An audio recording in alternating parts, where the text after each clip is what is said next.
Mi papá tuvo la idea de inspirado en esa primera invención de Cruz Quinal, de hacer una bandola con una mandolina. Se llama la bandolalina. Bandolalina. El cruzado.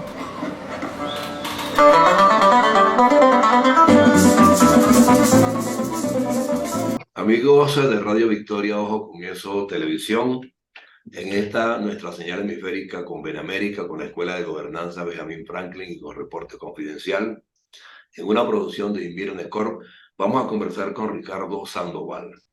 Ricardo Sandoval, para mí, como comunicador social, es un venezolano de excepción, de altos quilates, es músico, es compositor, es cantante, es docente en esa área, pero yo quiero que Venezuela sepa que él llegó a ese país nuestro a los 4 años, tengo entendido, muy joven, un muchachito.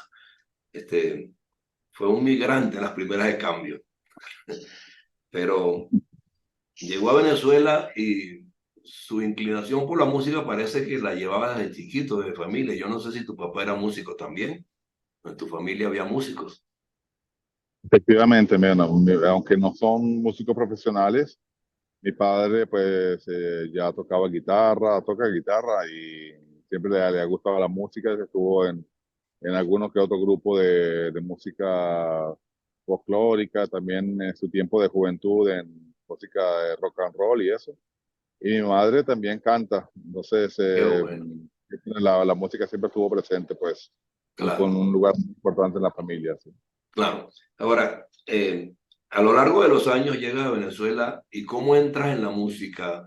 ¿Ya tenías esa inclinación? ¿Fue por imitación? ¿Fue porque en la familia pues te ponían a cantar para de alguna manera involucrarte en esa área? ¿O tú lo sentiste también como una necesidad tuya espiritual?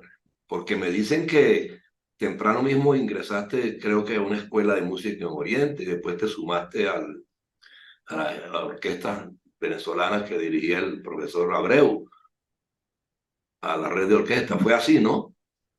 Sí, sí, pues primeramente como tú mismo lo señalaste, pues en mi familia siempre la música estuvo presente y mis padres como venían pues de Chile, yo también nací en Chile, pero bueno, yo me identifico más como venezolano que como chileno, aunque es mi país de nacimiento, pues Venezuela es mi país, digamos, de alma, ¿no? De ahí realmente es que yo me siento. Y pues la música siempre estuvo muy presente en nuestra casa, aunque no hubo, en un principio nunca hubo como la voluntad o digamos ni siquiera el plan de que se pudiese estudiar música a nivel profesional o dedicarse a eso. Mi padre es arquitecto, por ejemplo, y pues él pensaba, y mi familia se pensaba que pues que yo siguiera también una carrera de ese tipo, ¿no?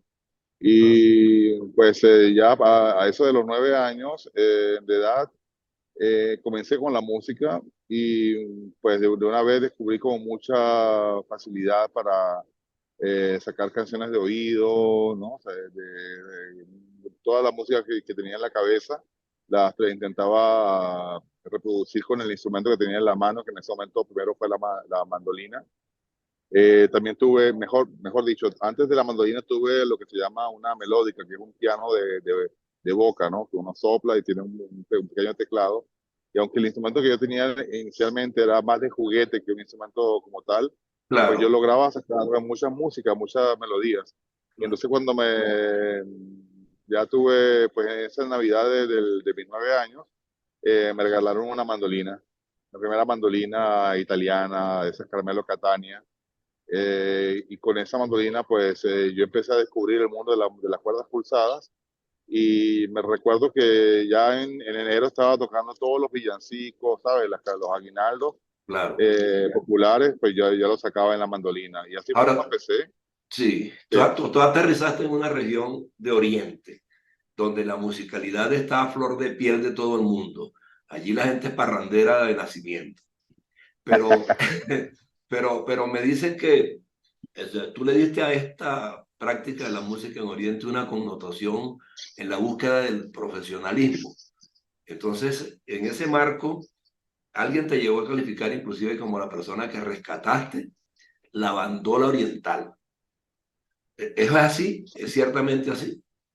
Sí, bueno, digamos que yo cuando ya tuve esa inquietud por la música, tuve una gran suerte porque yo vivía justamente en Puerto La Cruz y en la calle donde yo vivía, en esa misma calle, unas 10 casas más allá, estaba el núcleo de la orquesta juvenil Ok, y de la otra calle estaba la escuela de música, Vicente Emilio Sojo.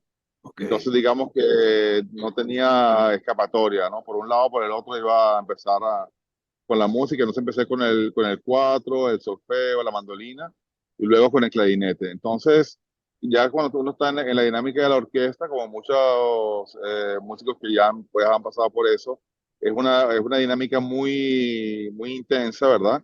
sí, Y pues en ese momento, además, digamos, la preocupación del movimiento de orquestas era básicamente hacer música únicamente europea, ¿no? Sí, música clásica, música, lo que se llama música universal, ok, ¿no? Pero en realidad era también, en esa época por lo menos, era bastante mal visto tocar música venezolana en las orquestas, ¿no? sí, Y entonces, pues de hecho a uno lo regañaban. Si había algún músico que tocara música venezolana o música popular, pues de una vez le decían, ¿sabes? Le llamaban la atención, decían que estaban haciendo, que esos instrumentos no eran para eso, etcétera.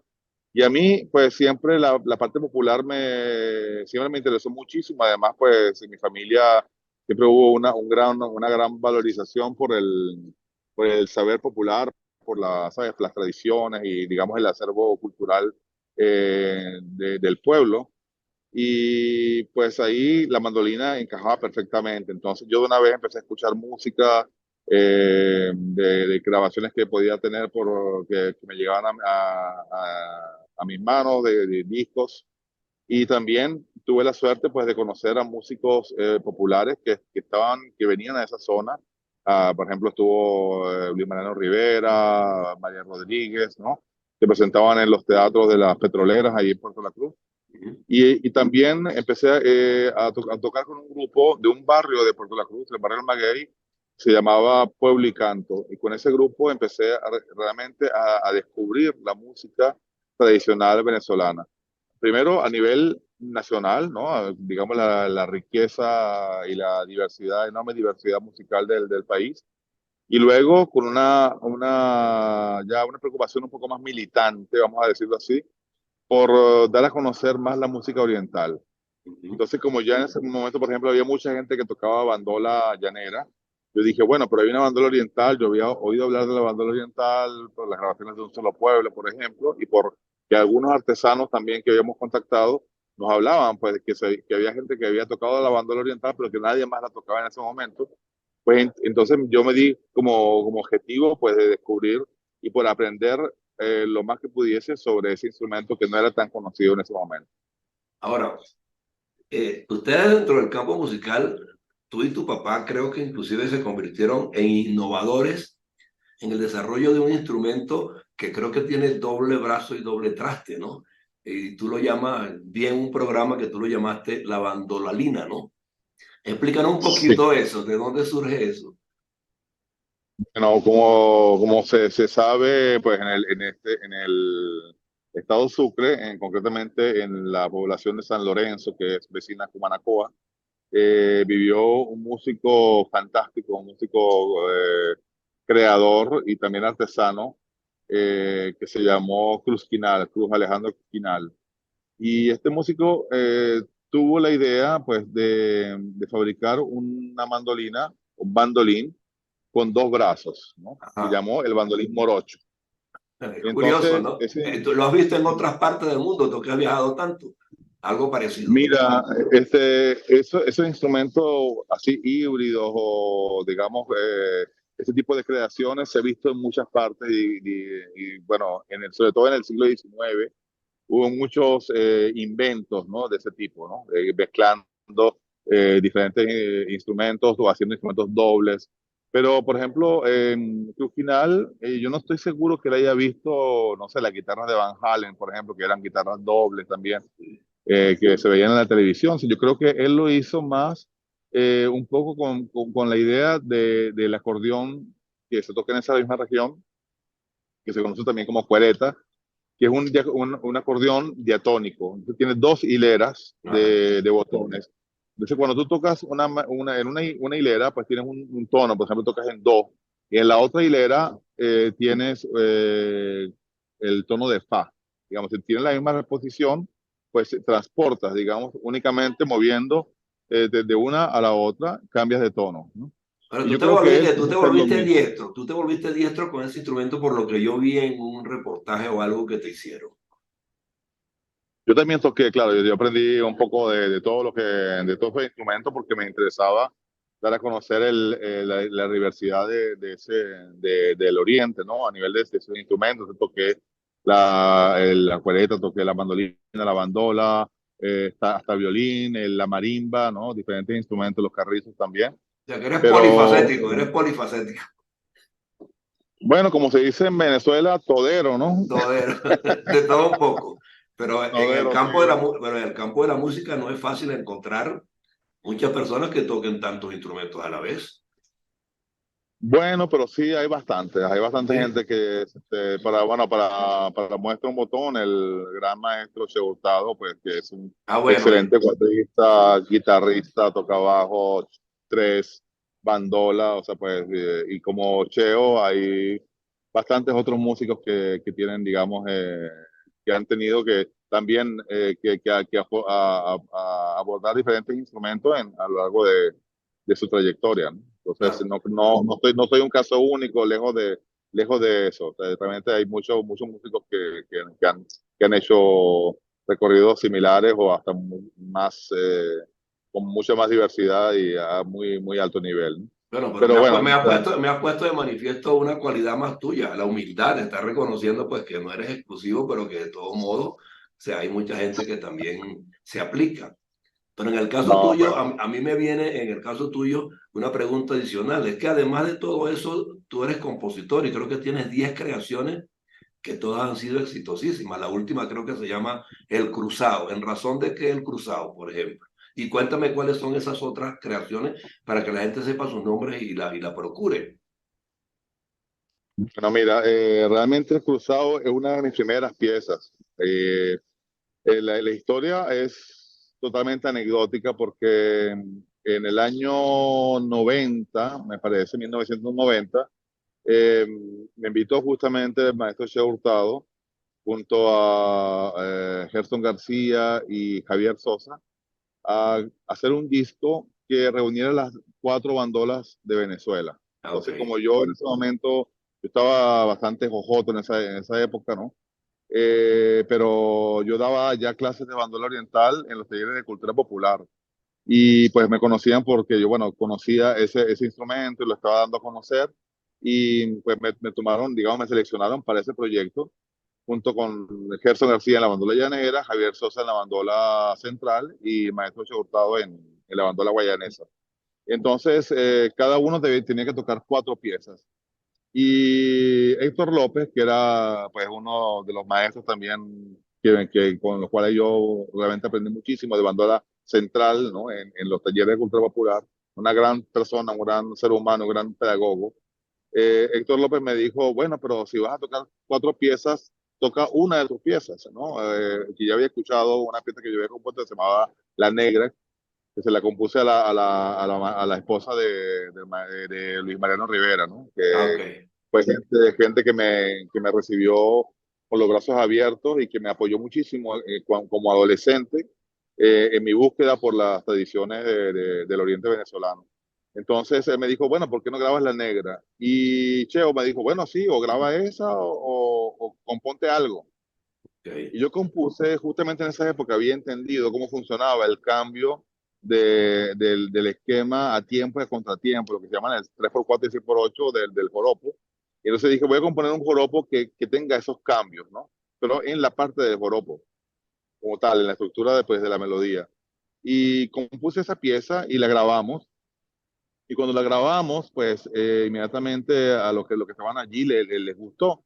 Y entonces me dijeron, bueno, pero ¿cómo se llama esa pieza? Y yo le dije, bueno, no sé, no tengo nombre para esa pieza, ¿no? Yo la compuse, pero no le he puesto nombre todavía.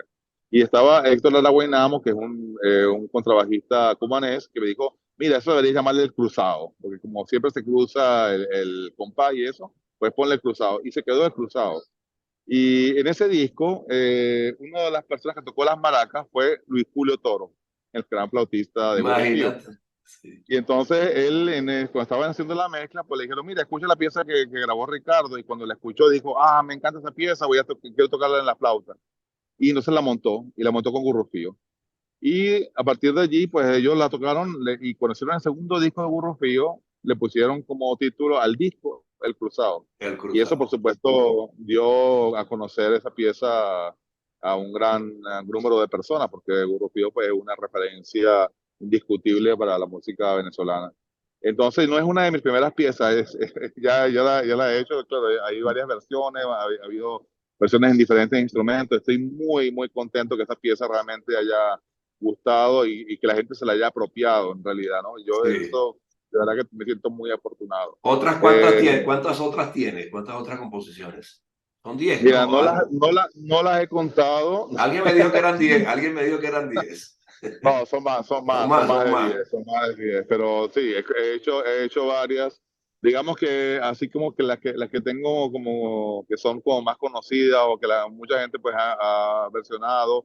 Tengo una balada que se llama Entre las Sombras, tengo un joropo con bulerías que se llama Madrid, tengo un calipso que se llama Boom Bap, un vals que se llama Mi Niña, y un joropo que se llama A Última Hora. Y todo eso ha sido grabado por músicos venezolanos como Marco Granado, como el grupo Atrío, con gran flautista de Barquisimeto, Manuelito, ay, ya se me está yendo un poco No, la no, pero memoria, ¿no? la gente sabe de quién El se trata. alemán. La gente sabe de quién se trata. La gente sabe de quién se trata. Ya, ya, y pues entonces, sí, algunas de las piezas que he hecho, pues han tenido esa suerte de ser que la gente les gusta y que las retoman, las recrean, la hacen en diferentes arreglos, entonces eso a mí me contenta muchísimo, ¿no? Porque pues es una manera como de compartir y también de sentir que tú dejas algo que a Claro. lo mejor va luego a persistir durante los años, aun cuando ya no esté uno aquí. Yo creo que eso es muy bonito, ¿no? Sí, Ricardo, yo no quiero terminar el programa sin preguntarte algo. Llegaste al nivel docente en el campo de la música y hoy día eres requerido en Alemania, en Francia, en Finlandia, en Luxemburgo. O sea, cuéntame un poco. O sea, ¿cómo llegaste allí? Porque yo me imagino que después de haber estado en Oriente te fuiste a un conservatorio a estudiar música más profundo. Y tengo entendido que también te inclinaste en un momento dado por la música cristiana, ¿o no? No, No, no. Ah, no, como decía, no es en mi caso, pero me acuerdo siempre de un profesor de la escuela de antropología. Yo estudié un año de antropología y él decía, yo soy ateo gracias a Dios. está buena esa. Pero, o sea, yo no soy ateo ni nada, pero no tengo nada que ver, digamos, con una religión como tal. Entonces, pero mira, para responder a tu pregunta, yo cuando ya salí del bachillerato, pues empecé a estudiar mandolina con Iván Adler, justamente para seguir en la parte superior, los estudios superiores de música, ¿no? Y entonces estudié en el UDEM, me gradué en el UDEM, y cuando terminé de graduarme en Venezuela, pues busqué opciones para continuar los estudios. Y ahí apareció la opción de Alemania, que en ese momento era el único lugar en el cual se podía hacer un estudio de posgrado en mandolina. Y entonces, bajo esa, digamos, esa premisa, pues busqué, hice lo posible para venir a Alemania, me vine a Alemania y ya desde esa época me he quedado pues por estos lados. Actualmente vivo en Francia, trabajo en Luxemburgo, pero bueno, estoy en una región muy cercana a Alemania, Bélgica, Suiza, entonces como que aquí es bastante fácil moverse, ¿no? A ese nivel, las fronteras no son no son herméticas, sino que ya como que uno puede pasar de un país al otro sin ningún problema. Yo, bueno, afortunadamente siempre he vivido de la música, doy clases y pues hago mis conciertos y eso. Y lo que es bonito también de esto es que mi padre, que es arquitecto, cuando yo estaba por decidirme para hacer la música, él me decía, mira, está bien, pero la música no es un trabajo que quizás te dé para vivir. Sería mejor que tuvieras otro trabajo, pues tú puedes dedicarte a la arquitectura, porque también eso mezcla lo que es lo artístico, lo creativo, digamos, con lo concreto, con las matemáticas, y pues es una profesión también respetada de todo eso, ¿no? Como él. Sí. Lo curioso o lo paradójico de todo esto es que mi padre hoy en día vive de la música. Ya que tú ves. Entonces, Qué cosa. y él, pues, él no hace edificios ni casas, sino que hace instrumentos. Y él justamente es un aliado, pues, para mi trabajo también, porque yo toco con instrumentos que él hace, con mandolina. Él ha hecho unas mandolinas de 10 cuerdas muy buenas, esos instrumentos dobles que son creaciones de él a partir de la creación de Cruzquina, pero que él ha decidido ir un poco más allá y ha hecho, por ejemplo, esa bandola lina, que es una mandolina con bandola oriental, y otros instrumentos, cuatro dobles, le hizo un cuatro triple a Miguel Sisa, por ejemplo. Y tú vives en México, ¿verdad, José Sí, Antonio? sí. Tú pasaste por aquí Bueno, también en una oportunidad, ¿no? yo nunca he estado en No has México estado en hasta por México, ¿no? ahora, Ah, pero justamente lo que que te voy a contar es que mi padre ha hecho cuatro instrumentos para Julieta Venegas, ah, para Natalia Lafourcade, que son imagínate. cantantes, ¿sí? Y pues hoy en día, pues yo siempre que veo a mi papá le digo, bueno, pero fíjate, tú me decías que tenía que dedicarme a la arquitectura y finalmente tú te dedicaste más a la música que... Bueno, para que tú veas cómo se invirtieron los papeles allí. Pero tú sabes que tú estás Así hablando de es. construcción y fabricación de instrumentos. Yo me estoy acordando y tengo que agradecer aquí a Fernando Millán, que es un luthier, que es un Claro, extraordinaria persona, compadre mío, fue quien me facilitó tu número y me puso en contacto tremendo contigo. músico, tremendo músico, Sí, dedicado adoptado por la ciudad de Clarines, ¿no? de clarines, sí, señor. Allá está fabricando cuatro y cuanto quiero. Ricardo, de verdad que me ha contentado enormemente conversar contigo. Yo estoy ahora desarrollando este canal y creando una serie de programas y dentro de ellos va a haber uno que se llama Llano, Golpe y Paseo, que Bueno, lo va a conducir, yo no sé si tú conoces al profesor Manuel Díaz Rivas, que es antropólogo de allá del occidente del país. ya. Y yo espero pues que en ese programa en algún momento dado tú también puedas estar de nuevo con nosotros para fortalecer su contenido y hablar de estas cosas y que en un momento dado te podamos tener allí en Europa donde está en algún desempeño artístico o promocional o didáctico, dictando clases como haces corrientemente, para que Venezuela termine de ver pues que tenemos afuera un talento excepcional en estas áreas y que esté tu padre también en un momento dado contigo allí. Ojalá que podamos hacer programas de ese tipo pues para que inspiremos a las nuevas generaciones en esta área tan fundamental para el buen vivir que es la espiritualidad musical. Así que te agradezco muchísimo que nos hayas acompañado hoy. Habría tiempo para un poquito más, pero no sé qué quieres agregar, qué mensaje quieres dar. A los migrantes, por ejemplo, que andan por el mundo buscando ubicarse. Oye, si se dedican a la música, pueden tener una forma de canalizar también, no solamente su nostalgia con Venezuela, sino sus necesidades diarias, porque la música de alguna manera bien aplicada genera. Mira, yo vivo pues hace muchos años en Europa y te puedo decir que el caso de Venezuela debe ser el mismo que en otros países como Colombia, Brasil. La música es omnipresente, o sea, está en todas partes, lo quieras o no lo quieras, o sea, tú no Sí, puedes renunciar a la música, ¿no? A veces uno diría, oye, me gustaría que poder hacer este viaje en esta camioneta o en este bus sin necesidad de estar escuchando todo el tiempo salsa o vallenato o lo que sea, exacto. pero, pero todo el tiempo estás escuchando música. Entonces la música es algo que pertenece a la idiosincrasia del latinoamericano y del caribeño en particular. Entonces yo creo que la música siempre va a ser el idioma, el lenguaje que más acerque a los seres humanos. De hecho, es Y el para lenguaje nosotros, universal, es el lenguaje universal, de hecho, ¿no? se dice, pero más allá, digamos, más allá de esa etiqueta Para que se patentizarlo como tal, sí, exacto. exactamente, pero realmente es una realidad y yo creo que siempre nuestra música tiene un encanto y tiene una particularidad que la hace muy especial. Y yo creo que el venezolano y el músico venezolano en general debería este, tener eso más claro, con más orgullo, mostrar lo que es de Venezuela. Nosotros corremos muchas veces con el error de pensar que, bueno, si vamos al extranjero, por ejemplo, mejor que toquemos o salsa, o que toquemos música brasilera, o que toquemos algo colombiano, porque la gente, según dicen, lo entiende mejor. Y eso es un gran error. No, Nosotros hay que tocar, tienen que tocar lo que tú sabes hacer, y nadie lo va a hacer como tú lo sabes hacer. Entonces, que no te dé pena. Si tú eres oriental, toca tus malagueñas, toca tus joropos orientales, toca tus polos. Si tú eres llanero, toca tu joropo llanero, que mira que eso es realmente lo que tú sabes hacer y lo que tú tienes para mostrarte como persona, como miembro de una colectividad y de un pueblo que tiene generaciones haciendo esto, ¿no? Entonces, esta sí, cultura, uno es representante de esta cultura y de esa manera, pues, tienes que presentarte.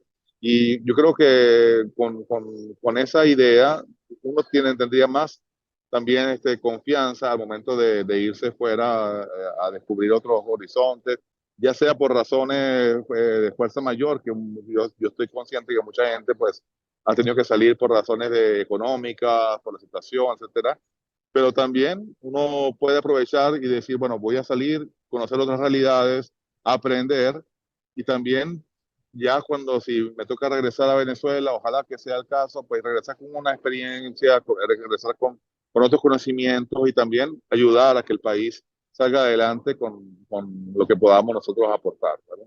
bueno, poner siempre en alto el gentilicio, estemos donde estemos, mal que bien, pues es lo que cuenta, es lo que somos. Y los venezolanos Exactamente. tenemos muchas herramientas y muchas facultades para lograrlo. Es cuestión pues Así es. de que nos afinquemos en un postulado filosófico de importancia en cuanto a lo que la nacionalidad implica, ¿no? Y bueno, te agradezco muchísimo, de verdad, Ricardo Sandoval, que hayas estado con nosotros hoy. Y Muchas gracias a ti por te tu reitero la amable invitación que invitación. cuando quieras usar nuestros espacios para lo que te proponga, bien sea para dictar cátedra, bien sea para conversar con la gente, bien sea para imponer mensajes alentadores, pues nuestra señal está abierta para ti y para los tuyos. Un abrazo. Muchísimas gracias nuevamente a ti y pues estoy a la orden para una próxima entrevista o encuentro o charla. Pues eso será Seguro, con el mayor de los gustos. seguro. Un Vale, abrazo. Se me un cuida. abrazo. Hasta Hasta luego. luego.